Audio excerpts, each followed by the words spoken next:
esta contribución que ha hecho Álvaro de la Madrid a la anhelada sociedad venezolana, a la ciudadanía venezolana, porque este es un homenaje a la lucha del pueblo de Venezuela. Hay gente que se pregunta, bueno, ¿cómo puede vivir este régimen? ¿Cómo se sostiene este régimen que ya no produce los 3.500.000 barriles de petróleo que se explotaban cuando Chávez llegó al poder en el 2009? Ahora estamos por debajo de Colombia. Dejamos de ser un país petrolero. Estamos explotando 700.000 barriles de petróleo. Bueno, se sostienen porque un barril de petróleo a Venezuela le cuesta producirlo cerca de $34. Somos el país que tiene el mayor costo de producción, más que Arabia Saudita, por supuesto mucho más que Estados Unidos, aun cuando Estados Unidos hace un trabajo de exploración de fractura, como aquí se dice. Pero ese barril de petróleo que nos cuesta mucho producirlo, cuando se va al mercado internacional, según las características del petróleo nuestro, según la cesta petrolera, se paga $56 por barril. Pero un kilo de cocaína se cotiza o se mercadea en no menos de $30.000 en los Estados Unidos. El año pasado produjimos menos petróleo, pero se vendió más droga. El año pasado salieron del territorio colombiano 240.000 kilos de cocaína. Y esa droga pasó hacia el territorio venezolano. Y ese cargamento equivale a $39.000 millones. Sale de territorio venezolano. Hay un informe reciente de CNN que indica que en el Zulia nada más hay más de 50 pistas clandestinas, las que llaman rayitas, que se ven en las fotografías satelitales, se ven las rayitas. Pistas como estas clandestinas hay también en Apure, hay en el Guárico, hay en Cojedes. Y diariamente, el último informe es que está saliendo un vuelo diario. Incluso el negocio es tan rentable, esta economía paralela, así se llama técnicamente hablando, es tan rentable que hay aviones que tienen un solo uso. Despegan y las abandonan, porque la comercialización de este excremento diabólico da para seguir comprando aviones con empresas norteamericanas ficticias, las compran en subasta y luego hacen todos estos desplazamientos. La droga llega al territorio venezolano, los transportes son escoltados por efectivos militares venezolanos relacionados con el cartel de los soles, y luego esas avionetas salen hacia Honduras o hacia Guatemala, El Salvador, Nicaragua, Cuba, y de allí hacia México. Cuando no es hacia el Caribe, hacia República Dominicana, se está traficando droga, toneladas de drogas anualmente hacia República Dominicana, hacia Trinidad, por la vía del Golfo de Paria, y todo esto se hace en combinación, por ejemplo, con el cartel de Juárez o el cartel de Sinaloa. Vale la pena, para los que se estarán preguntando, pero todo esto será verdad, no es una novela. No, recuerden el libro de Mildred Camero. Mildred Camero fue designada por Hugo Chávez como presidenta de la Comisión contra el Uso Ilícito de las Drogas, y le llevó al presidente una cuenta donde le decía: presidente, tengo que decirle que lamentablemente hay oficiales de la Fuerza Armada que están involucrados en el tráfico de drogas. ¿Y cuáles son las pruebas? Estas son las pruebas: fotografías, delaciones de personas que decían por dónde ingresaba la droga. Bueno, la destituyeron y ascendieron y condecoraron a los militares. Pero no fue solo Mildred Camero, fue el magistrado Aponte Aponte, que después de haber sido uno de los espadachines de la revolución, que se reunían los viernes de cada semana en el despacho de la vicepresidencia, y allí resolvían a quién metían preso y a quién escoltaban, confesó que en efecto se trasladaban decenas de kilos de cocaína, y muchas veces los camiones se ubicaban en los cuarteles militares para enfriarlos, para cuarentearlos. Pero recordemos algunos hechos. Recordemos que de la rampa 4, que es para el uso exclusivo del presidente de la República, ubicada en el aeropuerto de Maiquetía, salió un avión DC-9, propiedad de Willy McLean, con 5.400 kilos de cocaína. Y cuando este señor lo acusaron, que está preso actualmente en el Helicoide en Caracas, dijo, bueno, si eso es así, yo tengo que haber tenido algún respaldo, porque no es fácil sacar del aeropuerto de Maiquetía, y mucho menos de la rampa presidencial, más de 4.500 kilos de cocaína.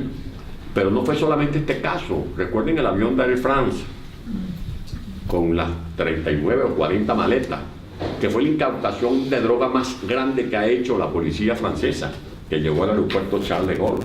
O recuerden el avión que salió de madrugada entre gallos y medianoche del aeropuerto de Valencia y que fue detenido en las Islas Canarias. Yo había ido a ese aeropuerto con Milce porque estábamos pisando un libro mío en Valencia y tenía que ir de Valencia a Maturín a una conferencia. Bueno, a mí me mandaron a quitar el cinturón, los zapatos, siendo alcalde metropolitano, no porque uno tenga privilegio. Y una maletica chiquitica la revisaron para adelante y para atrás. Pues bien, ¿cómo puede salir un cargamento de cocaína en maleta del aeropuerto de Maiquetía? Todo esto tiene que ver con todo este proceso de malandraje que revela muy bien el autor en su libro, de esos planes que manejan las cárceles. Venezuela tiene uno de los récords también de los que llaman el delito rey. Los 4 principales delitos del país es el sicariato, los asesinatos por encargo, porque los planes que controlan las cárceles ordenan hacer extorsión, secuestro y también sicariato. Tenemos los parasindicatos, que son los que controlan los sindicatos en el estado Bolívar. La CBG, en manos de malandros, acabaron con la CBG. Yo tengo aquí unos datos para que usted tenga una idea. Alcázar tenía activas, cuando la democracia, 386 celdas. ¿Usted sabe cuántas celdas están funcionando en este momento? 14 celdas. Benalún tenía 959 celdas. Funcionan actualmente solamente 59. Los hornos eléctricos de Sidor, más de la mitad están apagados. Eso fue cuando el primer apagón del año 2009, que Chávez ordenó apagar todos estos hornos, porque disminuyendo el consumo de energía eléctrica, pretendían resolver el problema del país. Y por eso han quebrado. Ya no hay hojalata, se producen menos cabillas, menos tubos de costura, sin costura, menos laminado. El Guri, en manos de malandros. Esas empresas estaban en manos de gente valiosa como Efraín Carrera, dirigidos por técnicos prestigiosos como Leopoldo Sucre Figarela, allá impuestos a malandros. Y el Guri, que fue un prodigio en ingeniería, que es el complejo hidroeléctrico más grande del mundo después de las 3 gargantas de Chile y de Itaipú de Paraguay, hoy está colapsado. Todas las turbinas prácticamente en pésimas condiciones, porque los 100.000 millones de dólares que se destinaron para hacer las inversiones en producción y en transmisión, en reparación de daños, en mantenimiento de las subestaciones La Arenosa, Malena, Altavista, Los Olivos, San Jerónimo o La Horqueta, se robaron esos recursos. Y por eso los malandros tienen que ver, Álvaro, con esta tragedia que estamos viviendo en Venezuela, como tienen que ver los malandros con la tragedia de la salud, porque no es que no había recursos. Una señora llamada Sader, que nombraron allí en el Ministerio de Salud, que junto con la familia se llevaron más de 450 millones de dólares. Pero ese es uno de los casi 30 ministros de salud que han desfilado por el Ministerio de Salud, y por eso no hay servicios de diálisis, no hay servicio para atender con quimioterapia a los enfermos de cáncer. Por eso hay un colapso también del transporte público. En este momento hay problemas en el metro de Caracas. El metro de Caracas, que estuvo dirigido por un extraordinario profesional como fue el doctor José González Lander, fue el presidente del metro durante 20 años. En estos 20 años han desfilado como presidentes del metro una cantidad de funcionarios, muchos de ellos malandros, que hicieron negocios con Odebrecht. Hemos visto cómo se están haciendo investigaciones serias en muchas partes del mundo, y resulta que en Venezuela, donde el régimen destinó cerca de 30.000 millones de dólares para obras que no se concluyeron. No se hizo la línea 5, no se construyó el ferrocarril, no se edificó el segundo puente sobre el lago de Maracaibo, autopistas, carreteras contratadas, y resulta que se quieren ir como que si no hubiesen roto un plato. Pero bueno, yo no quiero abusar de la paciencia de ustedes. Ya me están encendiendo aquí la luz del semáforo.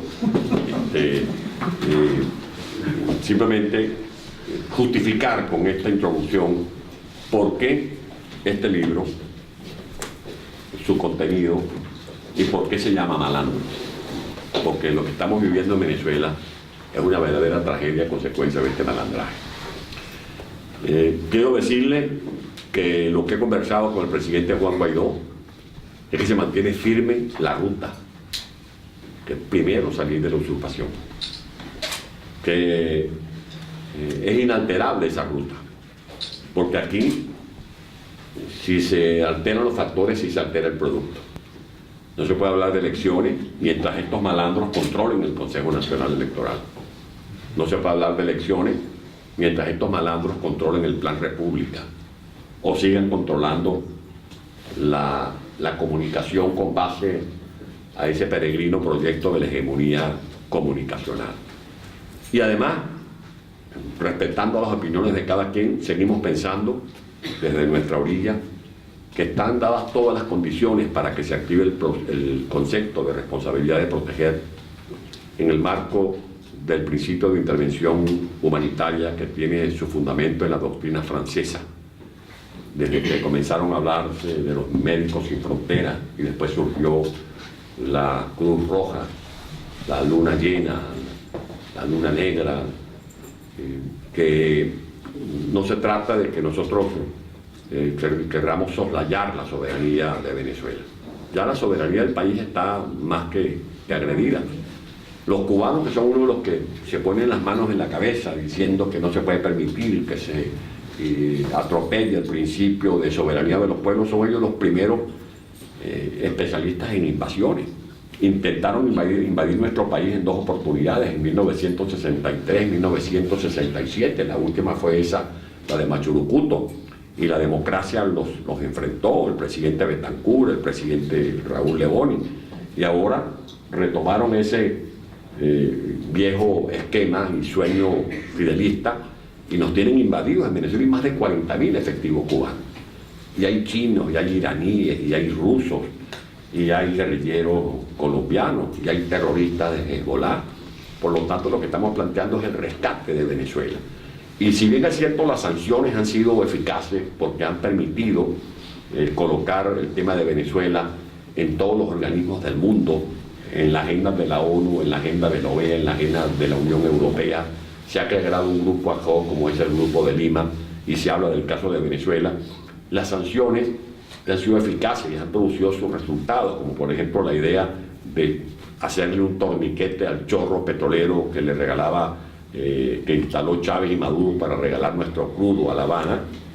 Yo creo que la gran sanción de oro es la intervención humanitaria, porque solo no podemos. Y vean ustedes todo el esfuerzo que está haciendo en este momento Juan Guaidó como presidente interino, la euforia, el desempeño glorioso, abnegado, valiente del pueblo de Venezuela, pero es un pueblo que lucha con bandera. Nosotros no tenemos espíritu de asesino.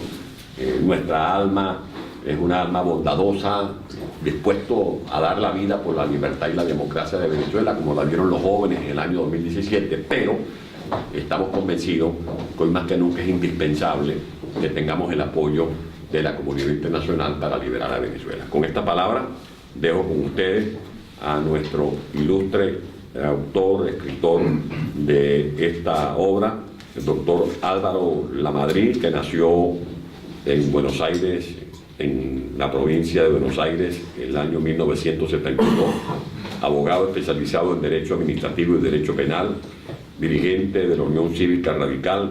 Es el primer denunciante de la corrupción de los Kirchner, actor de la denuncia penal contra el presidente fallecido Néstor Kirchner y de la expresidenta Cristina Kirchner por la compra escandalosa de tierra pública de millonario valor en el sur del país y por el blanqueo y lavado de dinero. Publicó El Pingüino Emperador, 20 años de poder bruto y la década enterrada. Aquí está, pues, el autor de nuestro libro.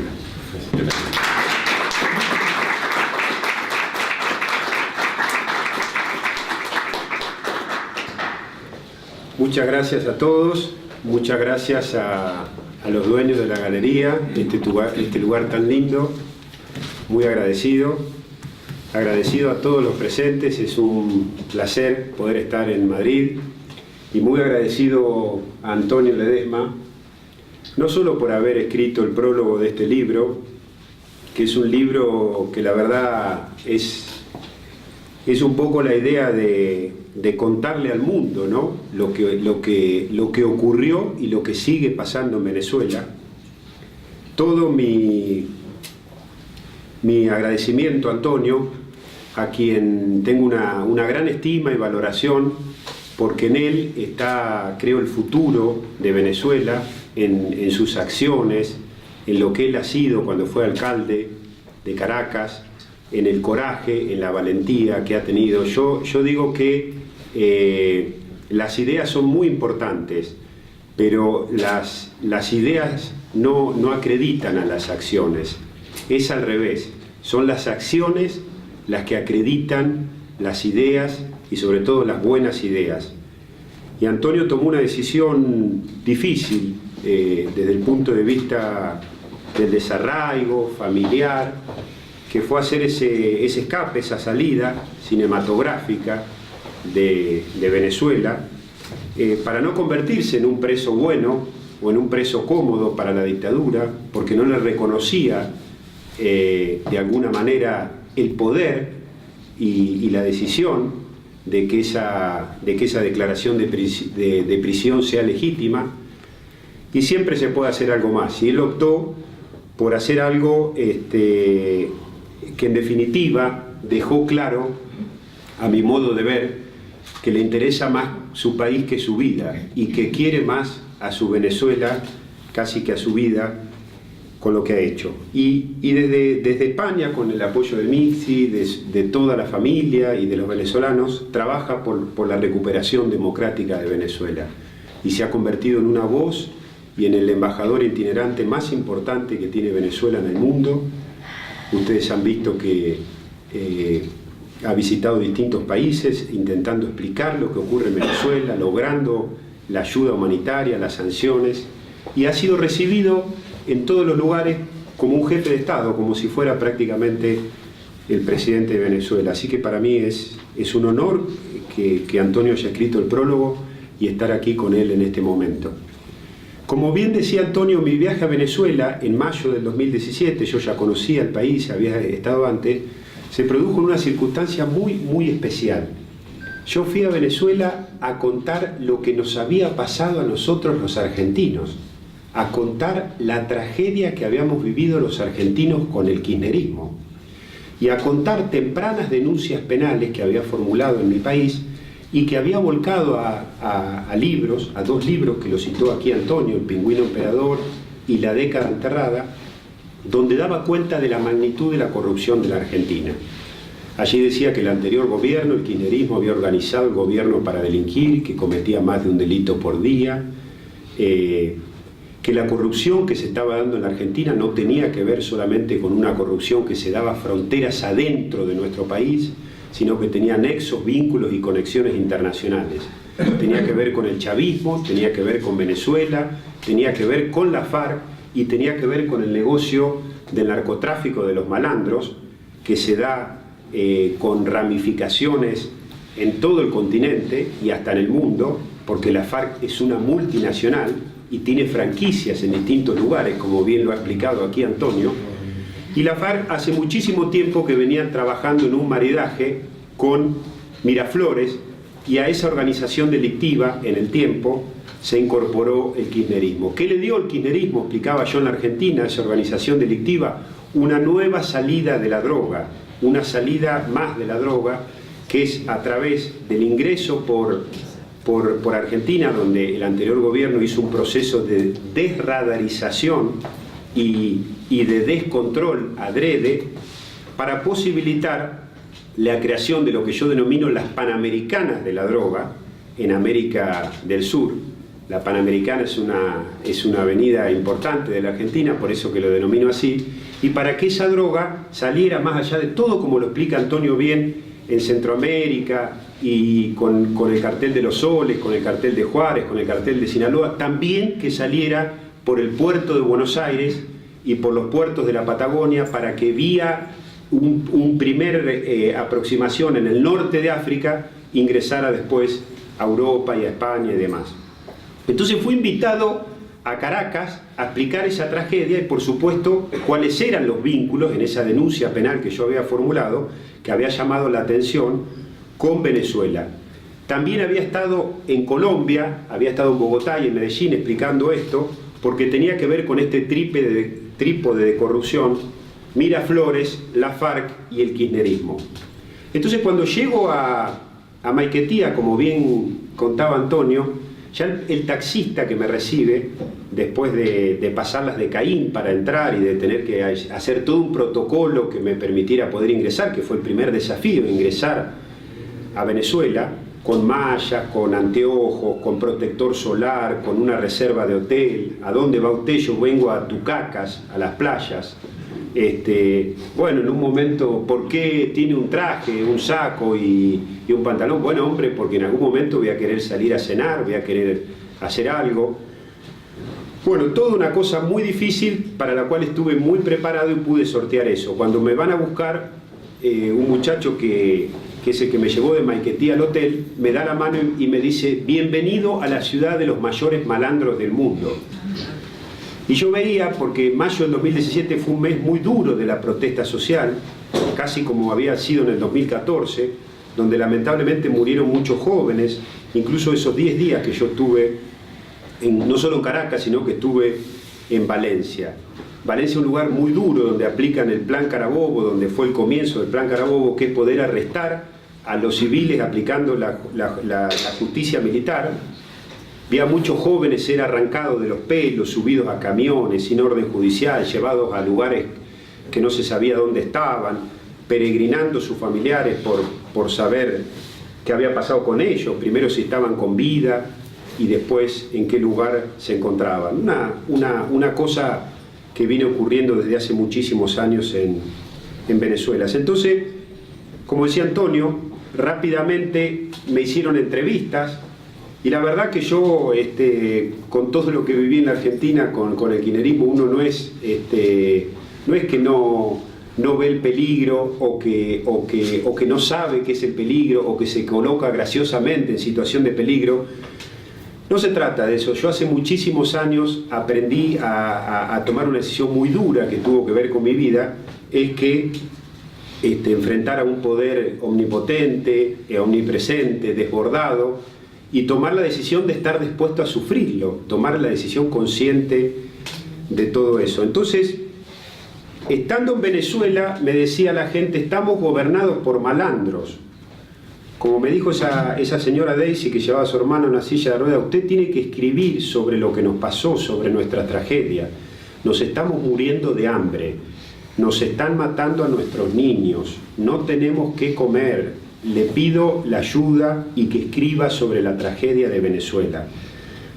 Entonces realmente yo me conmoví en esa marcha, que estaba con María Corina Machado al lado, y le dije a esa señora que yo lo iba a hacer, que estaba en la posibilidad de hacerlo, y me comprometí a hacerlo. Incluso los últimos días, estando en Venezuela, empecé a recopilar información y a idear el libro en mi mente.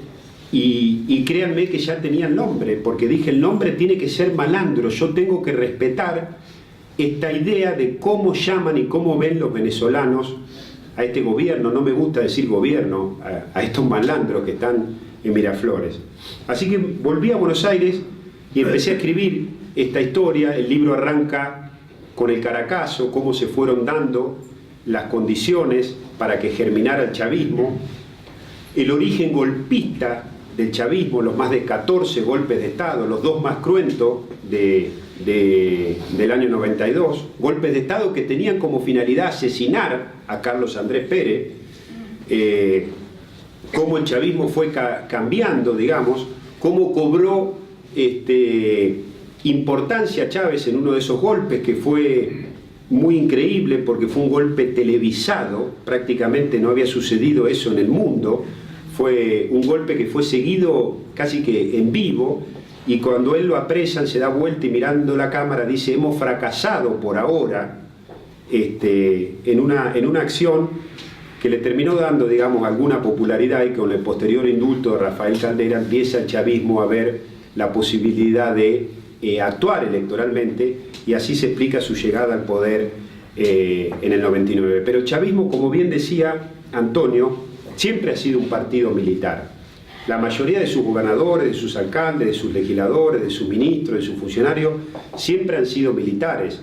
Y eso explica por qué hoy el régimen es sostenido casi en exclusividad por los militares, donde tiene un rol preponderante y determinante Diosdado Cabello, que es el jefe del cartel de los soles, y que es un elemento fundamental del sostén de este grupo de malandros.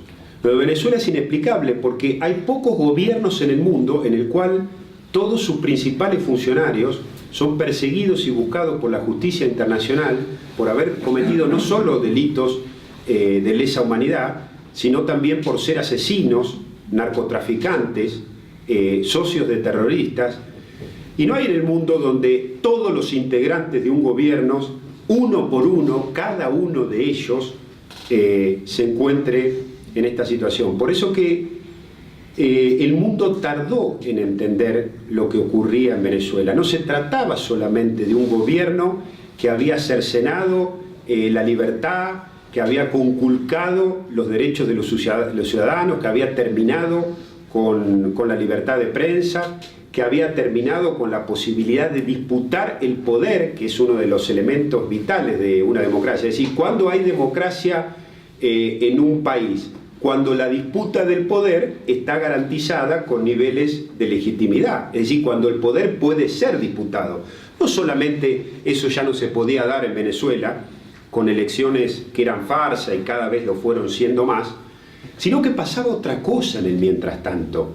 Ese gobierno era un gobierno que se había convertido en una narcotiranía, ¿sí? Y como bien explicaba Antonio, ya no necesitaba tan solo de producir el petróleo y de desarrollar la actividad productiva de un país de manera normal, sino que se financiaba con todos esos actores que lo sostienen: Rusia, China, Turquía, Irán, Hezbollah, Cuba, la presencia del G2 cubano en el territorio, la presencia de los militares, la presencia de los cubanos, y que en definitiva estaba llevando otro negocio, que es el negocio del narcotráfico.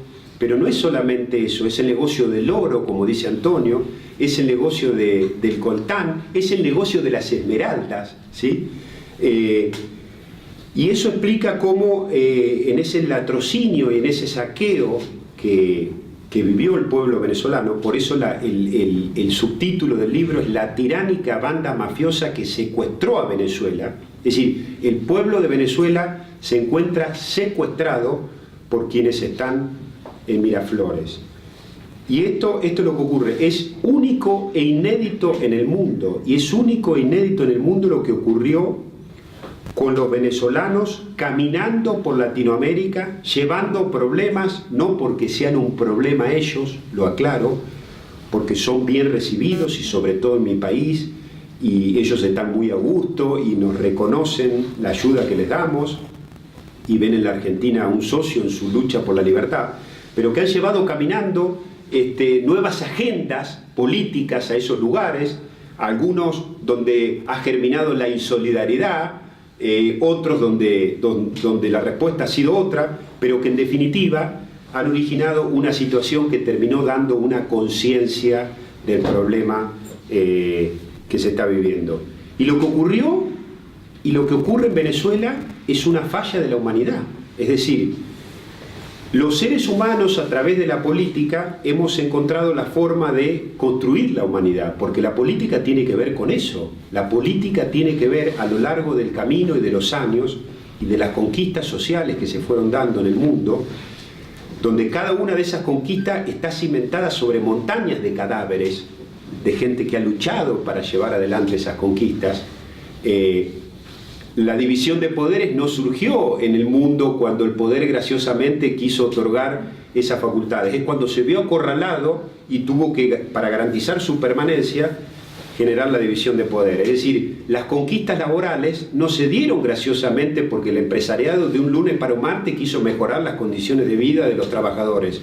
Se dio porque había miedo a la bancarrota y al caos, y a través de luchas que se fueron dando a través de la historia de la humanidad. Entonces, ¿qué es lo que ha ocurrido en Venezuela? Una falla de la humanidad que en definitiva es una falla de la política. Después de la Segunda Guerra Mundial nos dimos organismos multilaterales, organismos internacionales, la ONU, la OEA, que iban a asegurar esto que no se aseguró en Venezuela, que ningún ciudadano de un país iba a poder ser secuestrado sus derechos, inhabilitado sus derechos y sometido por un gobierno, porque iba a haber una instancia superadora o superior de la política donde se iba a poder no solamente denunciar eso, sino dar una respuesta. Y esto es lo que está pidiendo Venezuela a través de los dirigentes que como Antonio llevan adelante esta tarea, que se entienda que Venezuela sola no puede, que necesita de la ayuda de la comunidad internacional, de la intervención humanitaria, de esta obligación de reparar y de evitar que Venezuela caiga en un proceso de bestialización, en un proceso que se agrave y que termine en una lucha de venezolanos contra venezolanos. Yo he leído cosas muy duras que han ocurrido en Venezuela, pero que son parte de la realidad de lo que estos malandros han llevado a su gobierno. Gente robándole a parientes o infringiéndole daños para poder hacerse dinero y poder salir del país. Es decir, y esto no tiene la culpa los venezolanos. Lo que está ocurriendo con el tema de la electricidad en Venezuela, un par de horas sin electricidad y se muere la gente que está en cuidados intensivos. Avanzamos con las horas, se muere la gente que tiene diabetes. Al día no sale agua de la canilla. Días más se pudren los alimentos. Un día más, a los 3 días, el agua deja de ser potable. A los 2 días se mueren los niños que están en cuidados neonatales. A los 5 días, la gente que tiene que hacerse diálisis también se muere. Y Venezuela está hace meses en algunos lugares sin luz. Entonces me parece que yo le hablaba de la falla de la política y de la falla de la humanidad. Lo que nos muestra Venezuela es que debe reformularse el sistema de resguardo de la democracia a nivel mundial. Debemos ir a una instancia superadora donde podamos forjar un rediseño del resguardo de la democracia en lugares para que no ocurra lo que ocurrió con Venezuela. Esa es la moraleja. Entonces, en este viaje que yo hice, donde surgió la idea del libro, pude explicar muy bien todas estas cuestiones, el alcance final de lo que está haciendo el gobierno de Miraflores, el dramatismo verdadero. Esto ya no es una calamidad, es una catástrofe, es algo mucho más grande que una calamidad. Una calamidad es algo que puede darse en una situación acotada en el tiempo. Una catástrofe es cuando algo se da de manera ininterrumpida y se desenvuelve y se desarrolla sistemáticamente de la misma manera en el tiempo. En definitiva, como decía Antonio, creo que desde el nombramiento de Guaidó como presidente de Venezuela por la Asamblea Nacional, como corresponde, porque Venezuela ya está invadida, ¿sí? Y hay que liberarla, está invadida por todos estos países, por todos esos actores. Yo veo cómo distintos dirigentes del mundo, de muchos países, hacen declaraciones políticamente correctas, hablan del principio de no intervención, ¿sí? Hablan de la autodeterminación de los pueblos, que son principios del derecho internacional muy respetados y que tienen toda su historia y su tradición, pero eso no aplica para Venezuela. Hablan de la posible intervención militar de Estados Unidos y todo el mundo se calla la boca sobre la intervención que ya se está dando, que se consumó y que es una realidad. Y estamos viendo los noticieros y vemos los misiles antiaéreos cubanos, vemos todo el armamento cubano, vemos los tanques, los aviones, que no lo tiene, le diría, ni Estados Unidos, porque mucho de eso es material de avanzada, ¿sí? Entonces nadie habla del proceso de intervención que ya vive Venezuela. No es que nadie habla, eso empezó a cambiar, desde luego. Entonces, ¿qué le decía de lo de Guaidó? Yo creo que empezó un proceso, a Dios gracias, que es indetenible, inmodificable e irrevocable en el camino, como decía Antonio, a la libertad y a la democracia. El libro es mi aporte, fruto de lo que fue descubrir, denunciar y pasar años en soledad en la Argentina, viviendo una situación muy difícil, con toda la persecución del poder, el destrato del poder y el descreimiento de la ciudadanía, que es un combo muy grande y muy difícil de sobrellevar. Anoche le contaba a Antonio una vez, estando en un programa, que un periodista me decía, bueno, usted dijo todo esto y parecía ciencia ficción, ¿no? Que el gobierno recolectaba dinero, que lo enterraba en el sur, que había un mecanismo de recolección diario. ¿Cómo pudo soportar que la gente le dijera durante tanto tiempo que lo pesaban porque no tenían tiempo para contarlo? ¿Cómo pudo soportar que durante tanto tiempo la gente desconfiara de usted, dudara, se riera de estas cosas? Decía Breaking Bad, dinero enterrado, ¿viste? Eso lo hacían la FARC, lo hacían los dictadores cubanos, lo hacía Escobar Gaviria. Bueno, eso también tuvimos en la Argentina, y hoy a la expresidente lo delataron los propios. Hoy tenemos la justicia buscando el dinero enterrado, y yo le decía a este periodista, yo lo pude soportar porque hay una sola forma de soportarlo: yo siempre dije la verdad. Y esto es lo que está ocurriendo también en Venezuela, y esta es la labor que está desarrollando Antonio, diciendo la verdad. No hay nada más fuerte que la verdad. No hay nada más fuerte que la verdad, y la verdad tarde o temprano se impone, porque la verdad es testaruda, ¿sí? Así que me parece que este es el proceso que viene en Venezuela, un proceso indetenible, a Dios gracias. Va a haber mucha labor por hacer, por desarrollar.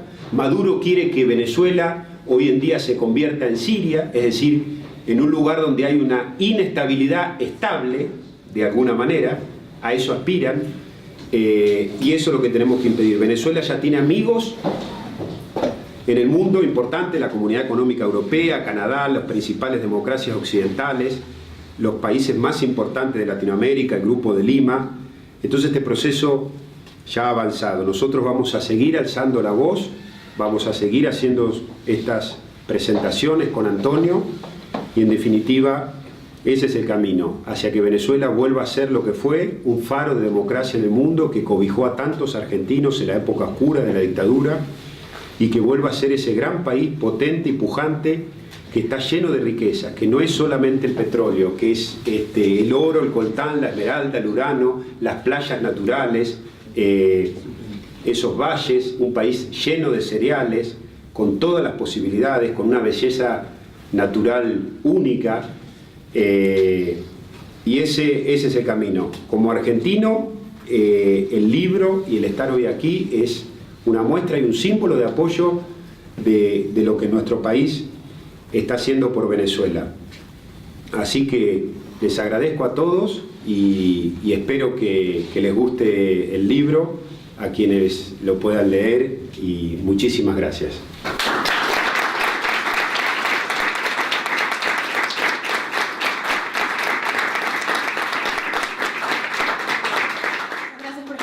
Por los que están presentes, vamos a abrir una ronda breve de preguntas, unos alrededor de 20 minutos, algunas dudas que quieran hacerles por acá en algún momento, ¿sí? Alcalde, mire, dijiste ahora que habías hablado con Guaidó y que Guaidó se mantiene en su ruta de trabajo o de testarudez, de seguir en su camino para ver a dónde llegamos. Leí hoy una noticia que me inquietó. Leí una noticia que decía que el plan A, que supongo que habrá sido lo de la intervención militar norteamericana en Venezuela, había caído. Ya no se puede tener el plan A de la intervención humanitaria o militar, como la quieran llamar. Y que iban a desarrollar un plan B.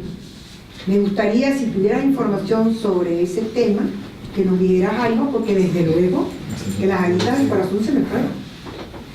Bueno, claramente ahí el plan A, el plan B, el plan C, échale pichón para sacar a Maduro del poder.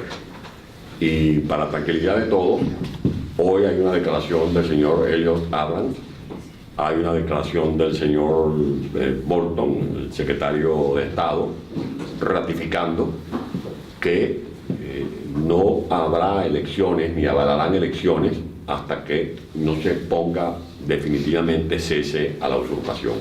Pero no solamente lo dijeron ellos, que son voceros importantes de la comunidad internacional, como lo es, por ejemplo, el canciller Olme, que forma parte del Grupo de Lima, como lo es el presidente Bolsonaro y Araújo, el canciller de Brasil.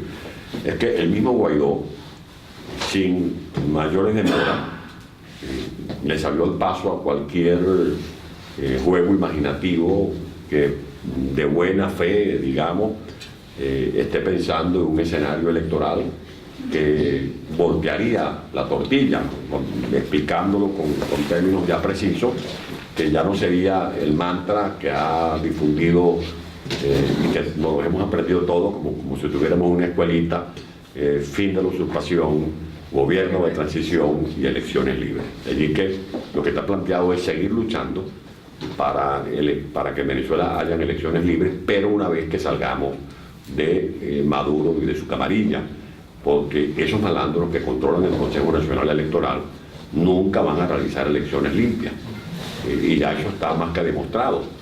Y mientras controlen el CNE, mientras no se depure el registro electoral de adentro y de afuera, mientras no se garantice que haya equilibrio en el manejo de los medios de comunicación, hasta que no se garantice que el Plan República sea otra vez lo que fue en los tiempos de la democracia, militares institucionalistas, hasta que no se saquen de la escena a los grupos agresivos que instalan toldos rojos, que someten a la gente a la perversa manipulación del carné de la patria, pasando por un sedazo su identificación para comprobar si votaron por los candidatos de la revolución, hasta que no se ponga cese a las presiones que ejercen contra ese porcentaje de venezolanos que tienen una asignación mensual por una misión, por un cargo público, por una cajita de alimentos, que no sirve sino para sobrevivir en la tragedia en la que están sumidos millones de venezolanos. No podemos hablar de elecciones libres. De que yo tengo absolutamente confianza, primero,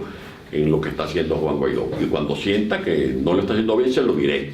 Pues yo no estoy aquí para formar parte de un club de fans, estoy aquí para asumir una responsabilidad, para advertir, como lo hicimos, por ejemplo, durante el año 2016, cuando junto con María Corina Machado nos opusimos al diálogo dominicano, no porque queríamos contrariar a los compañeros que de buena fe fueron a esa jornada dominicana, sino porque teníamos razones para pensar, como lamentablemente nosotros nos dieron la razón, de que eso era un salto al vacío y que serviría no para articular una solución a la crisis, sino para prorrogar a Maduro 3 años más, que nos están costando, que ya van más de 4 millones de venezolanos en la diáspora, y diariamente del país están saliendo al día de hoy un promedio de 5.000 venezolanos.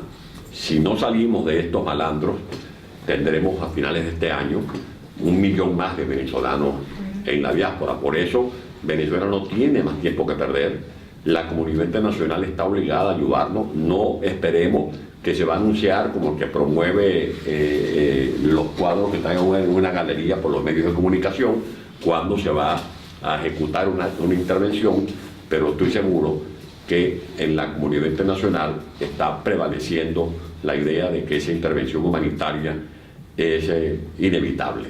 Y las cosas han ido cambiando.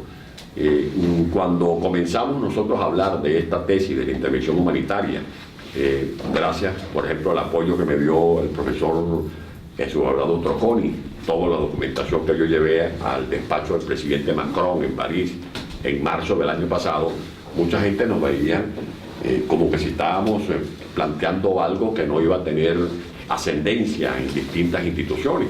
Pues bien, ¿quién se iba a imaginar en aquel entonces que el día de hoy el señor Almagro esté pidiendo, como lo pidió hoy, intervención humanitaria para Venezuela?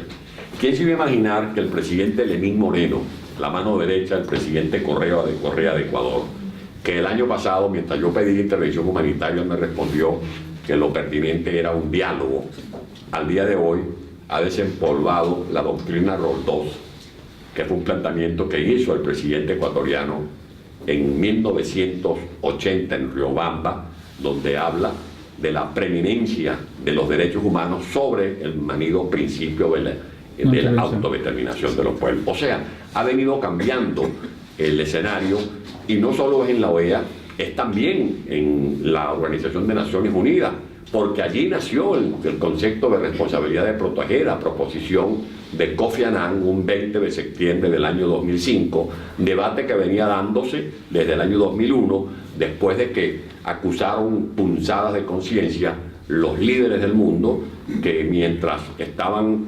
desarrollando una carnicería en Kosovo o en Ruanda, ellos estaban mirando los acontecimientos desde la barrera, porque se sentían limitados en su accionar por el principio de soberanía. Y mientras Milosevic estaba argumentando o desenvainando la espada de la soberanía para evitar una intervención humanitaria, ya habían matado en Ruanda más de 800.000 seres humanos, y había hecho Milosevic junto con su mujer una carnicería que ha sido condenada por toda la opinión pública mundial. En Venezuela se han cometido exterminios, porque no permitir, por ejemplo, el ingreso de la ayuda humanitaria para un pueblo que tiene más del 90% de sus hogares en condiciones de pobreza, que tiene a la población sumida en una espantosa crisis de salud, de gente que muere diariamente por cáncer de mama, de niños que mueren por desnutrición, de personas que mueren porque presentan síntomas, por ejemplo, de problemas renales, o tienen problemas respiratorios, o de niños que consumen agua contaminada y tienen amibiasis y ni siquiera pueden asimilar el pedazo de pan que puede sortear la madre desesperada para tratar de colocar algo en la mesa. Eso es un exterminio, tal cual como se define en el punto 7 del Estatuto de Roma. Como es también un ejercicio de limpieza étnica, los asesinatos contra los pemones el 23 de febrero, y como fue un crimen de guerra, como está estipulado en las dimensiones del concepto de responsabilidad de proteger, el acribillamiento de Óscar Pérez y de sus 7 compañeros en una morada humilde en un Quito, que todo el mundo vio cómo aquel hombre se rendía, deponía sus armas, clamaba por una oportunidad de dialogar, y la respuesta de Nicolás Maduro fue que se les acribillara. Eso es un crimen de guerra. Y además en Venezuela se comete un genocidio silencioso, porque saber que la población está viviendo una espantosa crisis, que es un círculo perverso, viciado por la negligencia, por la incapacidad y por la corrupción. Como lo decía Álvaro, no hay agua. Más del 64% de la población del área metropolitana de Caracas no recibe agua potable, y no la va a recibir las que están en las cotas altas. Los que saben aquí de desarrollos habitacionales deben comprender que aún estando en perfectas condiciones el sistema del TUI 1, TUI 2, TUI 3, hay cotas de Caracas donde no llega el bombeo del agua. Y la situación ahora es muy crítica. No hay luz. Hemos regresado a los tiempos cavernícolas ayer había avisos en Barquisimeto vendiendo leña, hay leña, ofreciendo leña. Antes era ofrecer cocinas de gas, ofrecer bombonas, ahora estamos ofreciendo leña. No hay gas, no hay transporte público decente, la gente se trepa en unas perreras que son algo indignante para la ciudadanía. Por lo tanto, están dadas las condiciones para que se produzca esta intervención. Pero esos son problemas nuestros. A la comunidad internacional, por supuesto que les preocupa la catástrofe humanitaria, tal cual como ha sido reconocida por la señora Bachelet en su informe, que es un informe demoledor, que abre todas las puertas ya de manera definitiva para que prosperen las incidencias que cursan en la Corte Penal Internacional. Y vale la pena destacar la presencia del doctor Cárdenas, que fue uno de los pioneros hace muchos años en introducir estos expedientes en esa instancia. Pero es que a la comunidad internacional les interesa también resguardar su propia estabilidad. Esto no es un problema solamente de los venezolanos, lo insinuó en su intervención Álvaro. Cuando hay en Colombia ya 2 millones de venezolanos, cuando ya hay en Argentina 300.000 venezolanos, cuando ya hay en Brasil cerca de 250.000 venezolanos, cuando todos los días llega gente a Perú o Ecuador, o gente que llega aquí a España, eso es un problema que impacta a la comunidad internacional. Nuestra diáspora ha dejado atrás de lejos a la Siria. Las solicitudes de asilo colocan a los ciudadanos venezolanos en el primer lugar. O sea que la diáspora, más allá de la benevolencia, de la solidaridad de las comunidades internacionales que nos están recibiendo, tienen que también admitir que esos venezolanos son un problema de orden político, porque además nuestra diáspora está bien preparada. El último informe de Estados Unidos nos coloca a nosotros, y me disculpa mi querido amigo Álvaro, por encima incluso de Argentina. En primer lugar Venezuela, en segundo lugar Venezuela, de ser la inmigración con mayor nivel académico, porque de Venezuela están emigrando los médicos con posgrado, doctorado, neonatólogos, cardiólogos, intensivistas, catedráticos que fueron formados en las mejores universidades del mundo, planificadores, técnicos de avanzados conocimientos, están emigrando y huyen porque actualmente el salario en Venezuela al día de hoy, porque todos los días cambia, no supera los 3 euros al mes.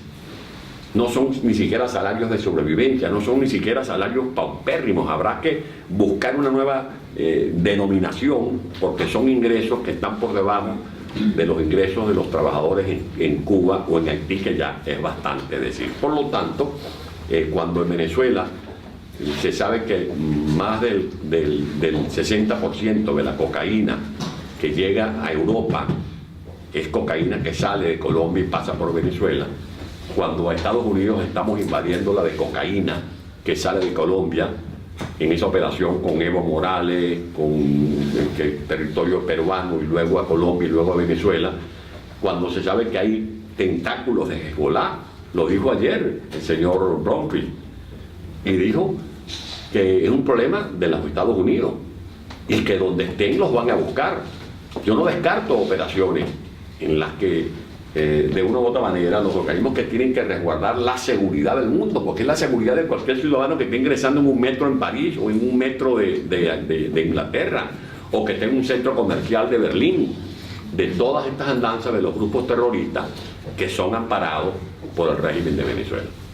Me disculpa la atención, pero este es un tema que consideraba importante de aclararlo suficientemente. Bueno, muchas gracias. ¿Alguna otra duda o pregunta que quieran hacer a los ponentes?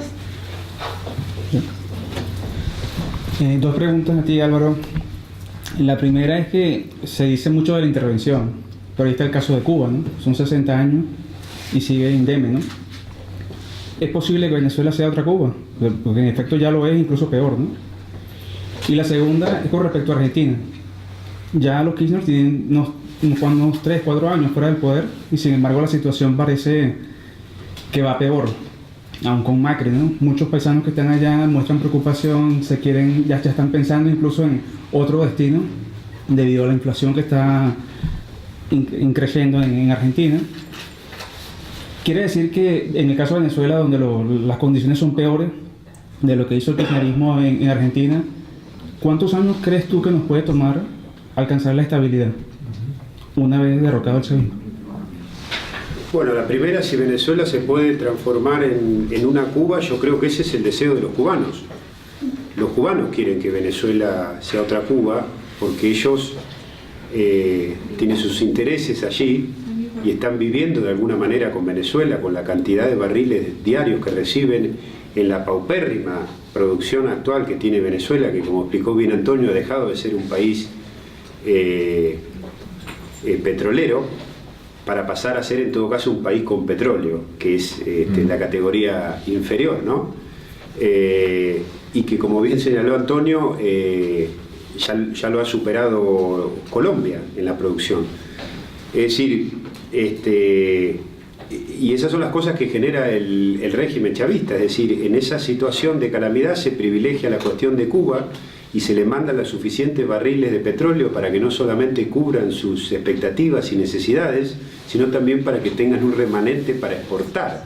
Es decir, que claramente están viviendo de Venezuela, como lo están haciendo otros actores, como lo hemos señalado, como lo está haciendo Rusia, China, Irán. Usted fíjense lo que ha pasado cuando Maduro llevó adelante esa farsa de elecciones que ya el mundo se notició, de mayo, que no votó nadie, Maduro saludando al vacío. ¿Cuáles fueron los primeros países que reconocieron a Maduro? Bueno, todos estos, lo que están viviendo de Venezuela: Rusia, Turquía, China. Putin ha llegado a decir que no guarda con invadir Venezuela porque va a haber un derramamiento de sangre, como diciendo nosotros vamos a responder. Está claro lo que están haciendo los rusos, yo los vi en el territorio cuando estuve en Venezuela. Entonces eso es lo que hay que evitar. Yo no creo que eso vaya a ser de ese modo, por todo lo que ha explicado Antonio y la hoja de ruta que ya tiene un camino trazado y es indetenible. A la segunda que me preguntabas, lo que está ocurriendo en la Argentina era algo de alguna manera previsible. Yo escribí sobre eso, escribí un libro a los 2 meses de asumir Macri, el anterior a Malandros, donde decía que el kirchnerismo iba a tratar por todos los medios de generar una inestabilidad política de ese gobierno, que no pudiera terminar de asentarse, que iba a haber una mentalidad de asedio, ¿sí?, que se iba a traducir de distintos modos, y que había mucho dinero de la corrupción para desestabilizar, decía yo, incluso a través de la protesta callejera y las cuestiones que pueden tener que ver con lo cambiario y demás. Ahora bien, eso es lo que tenía pensado hacer el anterior gobierno y lo hizo, pero es cierto que ha habido muchísimos errores.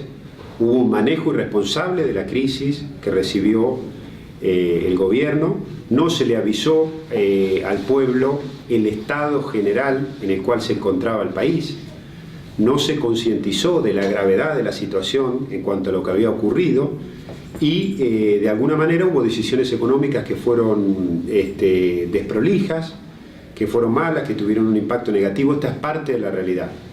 Yo formo parte de la Unión Cívica Radical, que es un partido que integra la coalición de gobierno. Por supuesto que no queremos volver al pasado. Hemos trabajado para que ese pasado quede atrás y para que en la Argentina podamos empezar a discutir los grandes temas nacionales, los temas importantes que tienen que ver con el país. Pero tampoco nos conformamos con este presente insuficiente.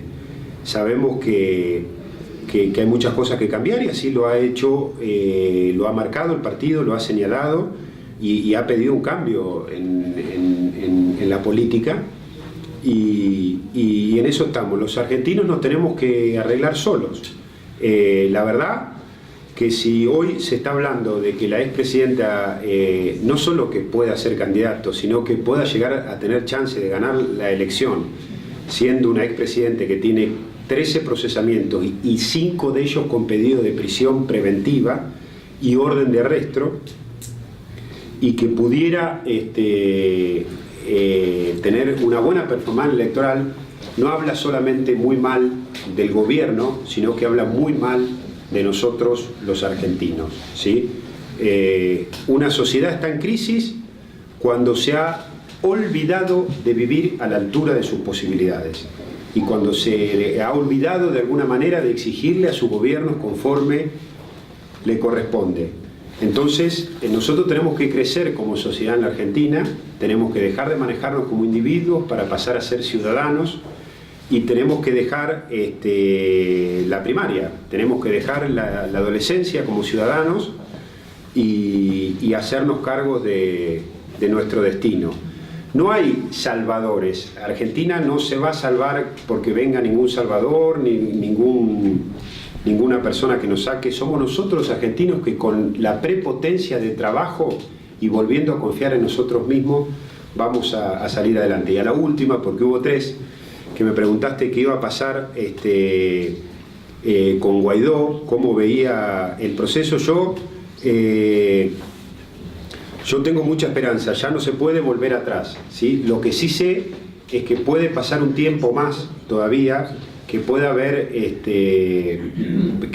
mayores situaciones de violencia, de tensión y de situaciones dramáticas, porque estos malandros saben que si dejan el gobierno van presos, algunos se van con el chaleco naranja a los Estados Unidos, y como dijo María Corina y como lo reafirmó aquí Antonio, no se puede hablar de elecciones en estas condiciones. María Corina dijo, y me pareció interesante su frase, dice: lo único que puede ser candidato Maduro es ir a la cárcel. La cadena perfecta. La cadena perfecta. Muchísimas gracias.